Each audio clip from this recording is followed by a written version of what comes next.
책을 좋아했던 소녀의 황혼의 책 여행입니다. 꿈이 있으셨던 모든 분들과 함께하고 싶습니다. 오늘의 책 한 줄이 어쩌면 꿈을 다시 찾을 수 있을지도 모른다는 또 다른 꿈을 꾸고 싶습니다. 들어가며 왜 나는 너를 사랑하는가? 총 페이지는 275쪽이고 소제목이 24개입니다. 주인공인 나는 공항에서 클로리라는 여자를 만나 일상적으로 누구에게나 있을 법한 연애를 하게 되는 내용이 전부입니다. 그 연애의 기간도 1년 정도입니다. 그런데 이렇게 어디서나 볼 수 있는 연애라는 진부한 내용을 가지고 비상한 통찰력과 깊은 철학적 사유를 버무려 놓는 솜씨가 일품이다 못해 지금까지 읽어온 어떤 책보다도 신선한 신세계였습니다. 평범한 일상이 철학의 세계에 합류하는가 하면 거대한 철학을 누구나 겪는 일상에 펼쳐놓으며 부드럽고 친밀하게 만들어줍니다. 작가의 나이 25살에 쓴 처녀작이라 하니 그의 천재성에 다시 한번 놀랍니다. 소제목 24개 중 13. 친밀성, 12. 회의주의와 신앙, 내용만 이곳에 소개하고자 합니다. 원작을 통해 제가 느꼈던 신선한 신세계를 여러분도 느끼길 바라며 정리를 시작하겠습니다. 본질을 벗어나지 않는 요약, 왜 나는 너를 사랑하는가? 지은이 알랭드 보통. 친밀성. 나와 함께 있음으로 해서 내 삶을 의미있게 만들어주는 클로이는 카밀레 차에 사각 설탕이 녹은 것을 지켜보면서 말했다. 나에게 문제가 있기 때문에 함께 살 수는 없어. 나는 혼자 살지 않으면 녹아버리는 사람이야. 내가 너를 원하지 않는다는 것이 아니야. 너만을 원한다는 것, 나한테 남은 것이 아무것도 없다는 것을 알게 되는 것이 두려운 거야. 그러니까 이것이 전체적으로 엉망이 되어버린 내 모습 가운데 한 부분이라고 생각하고 이해해줘. 안타깝지만 나는 가방을 든 여자로 남아야 할 것 같아. 나는 클로이의 가방을 히드로 공항에서 처음 보았다. 광택이 있는 녹색 어깨띠가 달린 밝은 분홍색 원통형 가방이었다. 그녀는 내 아파트에서 자고 가게 된 첫날 밤 그 가방을 들고 문간에 들어서며 다시 한번 그 거슬리는 색깔을 미안해했다. 칫솔과 다음날 입을 새 옷을 넣어오느라고 가방을 가져왔다는 이야기였다. 나는 그녀가 잠깐 그런 식으로 가방을 들고 다니다 말 것이라고 생각했다. 그러나 그녀는 절대 가방을 포기하지 않았다. 매일 아침 가방을 다시 쌌다. 마치 헤어지기라도 하는 것처럼. 귀걸이 하나라도 두고 가면 도저히 감당할 수 없는 해체의 위험에 빠지기라도 할 것처럼. 그러나 그녀의 독립에 대한 크나큰 열망에도 불구하고 물건을 떨어뜨리고 가는 일은 생기기 마련이었다. 그것은 칫솔이나 구두가 아니라 그녀 자신의 조각들이었다. 그것은 언어에서부터 시작되었다. 클로이는 나에게 그녀의 독특한 말들을 남겨두었다. 그녀는 절대라는 말 대신 꼭 2번 다시 라는 말을 사용했으며 전화를 끊기 전에는 몸조심해 라고 인사를 했다. 우리는 상대의 마음속에 존재하는 자기 자신에 대해서 믿음을 가지게 되었으며 그런 믿음이 없을 때 생기는 두려움에서 발생하는 지속적인 유혹은 이제 낡은 것이 되었다. 나는 클로이의 의견과 습관만이 아니라 그녀라는 존재의 더 섬세한 결도 알게 되었다. 옆방에서 전화로 이야기할 때의 음색, 배가 고플 때 나는 꼬르륵거리는 소리, 재채기 직전의 표정, 잠을 깰 때의 눈의 모양, 젖은 우산을 흔드는 모습, 빗으로 머리를 빗는 소리, 우리는 둘이 있을 때 다른 사람들의 험담을 하면서 많은 시간을 보냈다. 우리의 일상적인 상호작용에서는 대부분 정직하게 우리 자신을 표현할 수 없었기 때문에 우리끼리 우리의 거짓말에 바람을 쐬어주고 우리가 수행한 사회적 예의를 속죄할 수 있었다. 클로이는 친구나 동료에 대한 나의 판단의 최종 저장소가 되었다. 내가 그들에게 느꼈지만 부정하려고 했던 것들을 나에게 공감하고 심지어 부추기기까지 하는 청중에게 자유롭게 이야기할 수 있었다. 우리는 종종 뒷공론에 탐닉했다. 함께 좋아하는 것을 발견하는 기쁨이 얼마나 큰지 몰라도 함께 싫어하는 것을 욕하는 친밀함에 비길 것은 아무것도 없었다. 가끔 우리는 우리가 지금까지 만난 모든 사람에게 심각한 결함이 있으며 사실 우리가 지구에 남은 단 2명의 품이 있는 인간들이라는 결론을 내릴 지경에 이르렀다. 사랑은 외부자들을 지속적으로 비판하면서 커나간다. 우리가 다른 모든 사람들에게 어처구니 없을 정도로 충성을 지키지 않는다는 것이야말로 우리가 서로에게 충성한다는 가장 훌륭한 증거였다. 우리는 심지어 하나의 이야기를 획득하기 시작했다. 사랑은 반드시 이야기들과 관련을 맺는 것 같다. 어느 날 총각이 처녀를 만났다. 이 정도면 벌써 청중은 그 다음에 무슨 일이 생겼는지 궁금해한다. 대부분의 사랑 이야기에 동력을 제공하는 것은 장애물이다. 폴과 비르지니, 안나와 브론스키, 타장과 제이는 모두 역경 속에서 투쟁하며 이것이 그들의 유대를 확인해주고 강화해준다. 고전적인 연인들은 정글이나 난파한 배나 산기슭에서 기운차게 역경을 극복하여 그들의 사랑의 힘을 증명한다. 그러나 이제는 모험이나 투쟁을 할 것이 별로 없다. 클로이와 나는 대체로 서사시적 갈등을, 경험을, 능력을 박탈당한 세계에 살았다. 나는 낭만적인 투쟁을 할 수 있는 능력을 상실해버렸다. 부모들은 신경 쓰지 않는다. 정글은 길들여져 있다. 사회는 일반적 관용 뒤에 못마땅한 태도를 감춘다. 식당은 늦게까지 문을 연다. 거의 어디에서나 신용카드를 받는다. 섹스는 범죄가 아니라 의무이다.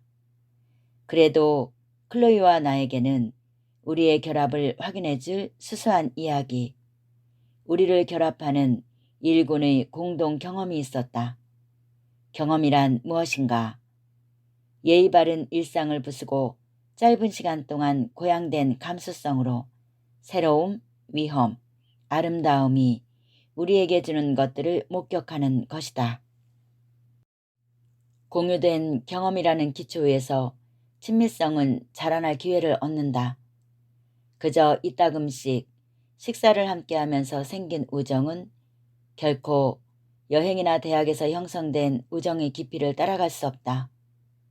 정글에서 사자에 놀란 사람들은 사자에게 잡아먹히지만 않는다면 그들이 본 것에 의해 단단히 결속될 것이다.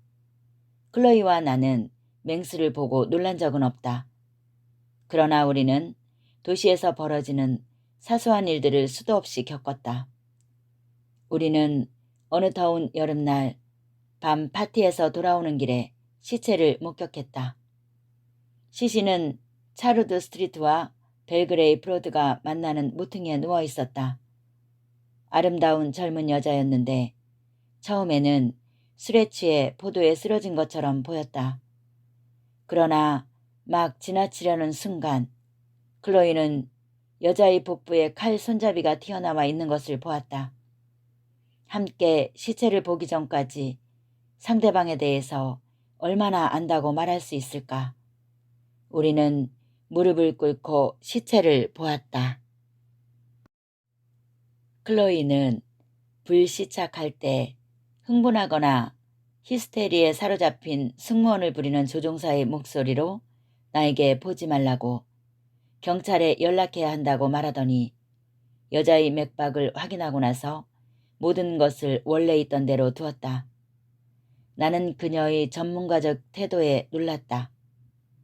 그러나 경찰의 신문 도중에 그녀는 걷잡을 수 없이 흐느끼기 시작했으며 그 후 몇 주 동안 칼 손잡이의 기억을 떨쳐버릴 수가 없었다. 끔찍한 사건이었지만 어쨌든 그 덕분에 우리는 더 굳게 결합되었다. 우리는 그날 밤을 꼬박 세웠다.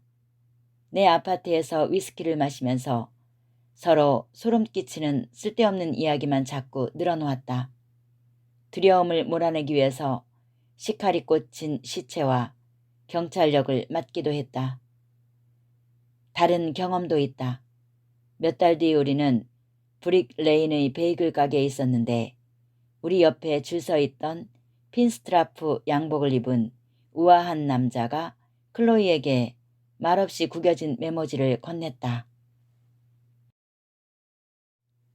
종이에는 갈겨쓴 커다란 글씨로 사랑합니다 라고 적혀 있었다. 클로이는 종이를 펼치고는 침을 꿀꺽 삼키며 그 내용을 읽더니 메모를 준 남자를 돌아보았다. 그러나 남자는 아무 일도 없었던 것처럼 행동하고 있었다. 핀스트라이프 양복을 입은 사람답게 근엄한 표정으로 창밖거리를 내다보고 있었던 것이다. 그래서 클로이도 똑같이 아무 일도 없었던 것 같은 표정으로 메모지를 접어 호주머니에 넣었다. 이 괴상한 사건은 시체 사건처럼 음침하지는 않았지만 그 사건과 마찬가지로 우리의 라이트 모티프가 되어 우리는 우리의 이야기에서 그 사건을 끊임없이 다시 불러내곤 했다. 우리는 식당에서 가끔 그때 그 베이글 가게의 남자와 똑같이 수수께끼 같은 분위기를 풍기며 말없이 메모를 건네곤 했다. 그러나 그 안에는 소금 좀 건네줘 같은 말만 적혀 있을 뿐이었다. 속사정을 모르는 사람들은 우리가 갑자기 깔깔대는 모습을 보고 괴상하게 여겼을 것이다. 그러나 이것이 라이트 모티프의 핵심이다.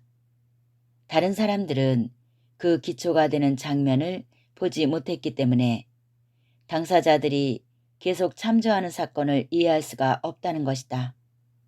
그 외에도 수많은 공동의 경험이 있었다. 우리는 사람들을 만났고 여러 가지를 보고 하고 들었다. 이것은 우리가 공동의 유산을 창조하는 데 도움을 주었다. 그러한 일화들 자체가 흥미있는 것은 아니다. 대부분 클로이와 나만이 그 의미를 이해할 수 있었다. 그 일화들과 관련된 부수적인 연상들 때문이었다. 그러나 이러한 라이트 모티프들은 중요했다. 그것이 우리가 서로에게 남이 아니라는 느낌을 주었고 일들을 함께 엮어가며 산다는 느낌을 주었으며 함께 끌어낸 의미를 기억하고 있다는 느낌을 주었기 때문이다. 이러한 라이트 모티프들이 아무리 사소한 것이라고 해도 그것은 접착제 역할을 했다. 그 라이트 모티프들이 만들어낸 친밀성의 언어는 클로이와 내가 둘이서 정글을 뚫고 나가거나 용을 죽이거나 심지어 아파트를 함께 쓰지 않고서도 하나의 세계 비슷한 것을 창조했다는 사실을 기억나게 해주었던 것이다. 회의주의와 신앙. 사랑의 역사와는 대조적으로 철학의 역사는 현상과 실제 사이의 차이에 냉혹한 관심을 가져왔다. 철학자는 중얼거린다. 나는 밖에 있는 나무 한 그루를 본다고 생각한다. 그러나 이것이 나의 망막 뒤에서 이루어지는 시각적 착각일 가능성도 있지 않을까? 철학자는 기대감으로 마음을 졸이면서 중얼거린다. 나는 아내를 본다고 생각한다. 그러나 그녀 역시 시각적 착각에 불과할 가능성도 있지 않을까? 철학자들은 인식론적 의심을 탁자, 의자, 케임브리지 대학교의 뜰의 존재, 그리고 이따금씩 원치 않는 아내의 존재에 한정시킨다. 그러나 이런 질문을 우리에게 중요한 것, 예를 들면 사랑에까지 확대하게 되면 사랑하는 사람이 객관적 실제와 관련이 없는 내적인 환상에 불과할지도 모른다는 무시무시한 가능성이 나타난다. 생존의 문제가 아닐 때에는 의심도 쉽다. 우리는 여유가 있는 만큼만 회의적일 수 있으며 따라서 근본적으로 우리를 지탱하지 않은 것들에 대해서는 회의를 품는 것이 무척 쉽다. 탁자의 존재를 의심하는 것은 쉬운 일이다. 그러나 사랑의 정당성을 의심하게 되면 그것은 지옥이다. 서양의 철학적 사고의 출발점에서 플라톤은 무지로부터 지식으로 나아가는 진보를 어두운 동굴로부터 밝은 햇빛으로 나아가는 영광스러운 여정에 비유했다. 플라톤에 의하면 사람들은 실제를 자각할 수 없는 존재로 태어났다. 동굴벽에 비치는 사물의 그림자를 사물 자체로 착각하는 동굴 거주자들과 같다. 사람들은 힘든 노력을 기울인 다음에야 착각을 떨쳐버릴 수 있고 그림자의 세계로부터 밝은 햇빛으로 나아갈 수 있다. 그곳에서는 마침내 사물이 진정한 자기 모습으로 보인다. 모든 우화가 그렇듯이 이 이야기에는 교훈이 담겨 있다. 진리가 늘 착각보다 우월하다는 것이다. 착각으로부터 지식을 향하는 길을 따르는 것이 유익하다는 소크라테스적인 가정을 단순히 인식론적 관점이 아니라 도덕적 관점에서 문제 삼기까지는 2300년이 걸렸다. 물론 아리스토텔레스에서 칸트에 이르기까지 모든 사람들이 진리에 이르는 길을 놓고 플라톤을 비판했다. 그러나 아무도 그 작업의 가치에 대해서 심각하게 의문을 제기하지는 않았다. 그러나 프리드리히 니체는 선악의 피안에서 마침내 핵심을 움켜쥐고 이렇게 물었다. 우리 가운데 무엇이 진정 진리를 원하는가? 우리는 그 가치를 묻는다. 왜 비진리가 아니고 진리인가? 왜 불확실함이 아니라 진리인가? 심지어 왜 무지가 아니라 진리인가? 어떤 판단이 그릇되었다고 해서 그것이 반드시 그 판단에 대한 반대로 이어지지는 않는다. 문제는 얼마나 삶을 발전시키느냐이다. 우리는 근본적으로 가장 그릇된 판단들이 우리에게 가장 불가결하다고 주장하는 경향이 있다. 그릇된 판단들을 포기하는 것은 삶을 포기하는 것이고 삶을 부정하는 것이라고 주장하는 경향이 있다. 물론 종교적인 관점에서 보자면 진리의 가치는 수백 년 전부터 의심을 받았다. 파스칼은 모든 기독교인이 신없는 무시무시한 우주와 신이 존재하는 행복한, 그러나 훨씬 더 먼 우주로 불균등하게 나누어진 세계에서 선택의 직면에 있다고 말했다. 파스칼은 설사 신이 존재하지 않을 가능성이 높다고 하더라도 그 작은 가능성이 주는 기쁨이 더 큰 가능성이 주는 혐오를 압도하기 때문에 신에 대한 우리의 신앙은 충분히 정당화될 수 있다고 주장했다. 어쩌면 사랑도 마찬가지일 것이다. 연인들은 오랫동안 철학자 노릇을 할 수가 없다. 연인들은 의심하고 캐 물으려는 철학적 충동에 대립되는 믿고 신앙을 가지려는 종교적 충동에 굴복한다. 연인들은 사랑 없이 의심을 하는 것보다는 틀려도 사랑을 하는 모험을 더 좋아한다. 어느 날 저녁 클로이의 침대에 앉아서 장난감 코끼리 구피를 만지작거리고 있을 때 그런 생각들이 내 머릿속을 오갔다. 클로이는 어렸을 때 구피가 자기 삶에서 엄청나게 큰 부분을 차지했다고 말했다. 구피는 그녀의 가정만큼이나 현실적인 존재였으며 그녀에게 공감해주는 면에서는 가족보다 훨씬 더 나았다. 구피에게는 그 나름의 일상, 좋아하는 음식, 잠자고 말하는 버릇이 있었다. 그러나 좀 더 냉정하게 본다면 구피는 전적으로 그녀의 창조물이고 그녀의 상상 바깥에는 존재하지 않았던 것이 분명하다. 그러나 클로이에게 구피가 정말로 존재하느냐고 물었다면 클로이와 그 코끼리의 관계는 완전히 박살이 났을 것이다. 이 재미있는 장난감이 실제로 너와 독립적으로 살아있는 거야? 아니면 내가 그냥 지어낸 거야?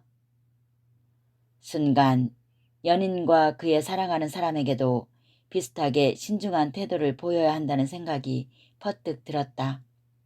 연인에게도 내 사랑으로 꽉 채워진 이 사람이 실제로 존재하는 것이냐 아니면 내가 상상한 것에 불과하냐 하는 질문은 절대로 하지 말아야 한다. 의학사를 보면 자신이 달걀 프라이라는 이상한 망상에 빠져서 살아가는 사람의 사례가 나온다. 그가 언제 어떻게 그런 생각을 하게 되었는지는 아무도 모른다. 그러나 그는 찢어질까봐 아니면 노른자가 흘러나올까봐 어디에도 앉을 수가 없게 되었다. 의사는 그의 공포를 가라앉히기 위해서 진정제든 온갖 약을 주었으나 소용이 없었다. 마침내 어떤 의사가 미망에 사로잡힌 환자의 정신 속으로 들어가서 늘 토스트를 한 조각 가지고 다니라고 제안했다. 그렇게 하면 앉고 싶은 의자 위에 토스트를 올려놓고 앉을 수가 있고 노른자가 셀 걱정을 할 필요도 없지 않느냐는 것이었다. 그때부터 이 환자는 늘 토스트 한 조각을 가지고 다녔으며 대체로 정상적인 생활을 할 수 있었다. 이 이야기의 요점이 무엇일까? 이 이야기는 사람이 자신이 달걀이라는 믿음이나 사랑 등이 빠져서 살 수도 있지만 그것을 보완해주는 것, 예를 들면 비슷한 미망에 빠져있는 클로이와 같은 연인 또는 토스트 한 조각을 찾아내면 모든 일이 잘 될 수도 있음을 보여준다. 미망은 그 자체가 해로운 것이 아니다. 혼자서만 그것을 믿을 때, 그것을 유지할 수 있는 환경을 만들지 못할 때만 해가 된다. 클로이와 내가 사랑의 노른자유를 말짱하게 보존할 수만 있다면 진실이 무엇이든 무슨 상관이란 말인가. 이것만은 꼭 해보아요. 한동안 조정래님의 소설에 빠져 있었고 다시 베르나르 베르베르 소설에서 헤어나오지 못하는 즐거움을 경험했으며 그 후 괜찮은 책을 읽으면 그 작가의 다른 책을 찾아다니는 복된 여행을 가끔은 할 수 있었습니다. 늦게나마 알랭드 보통을 만났습니다. 늦었다고 생각할 때가 가장 빠른 때이겠죠. 알랭드 보통의 작품을 찾아다닐 행복한 생각에 지금부터 가슴 설레입니다. 여기까지 함께 해주신 여러분 감사합니다.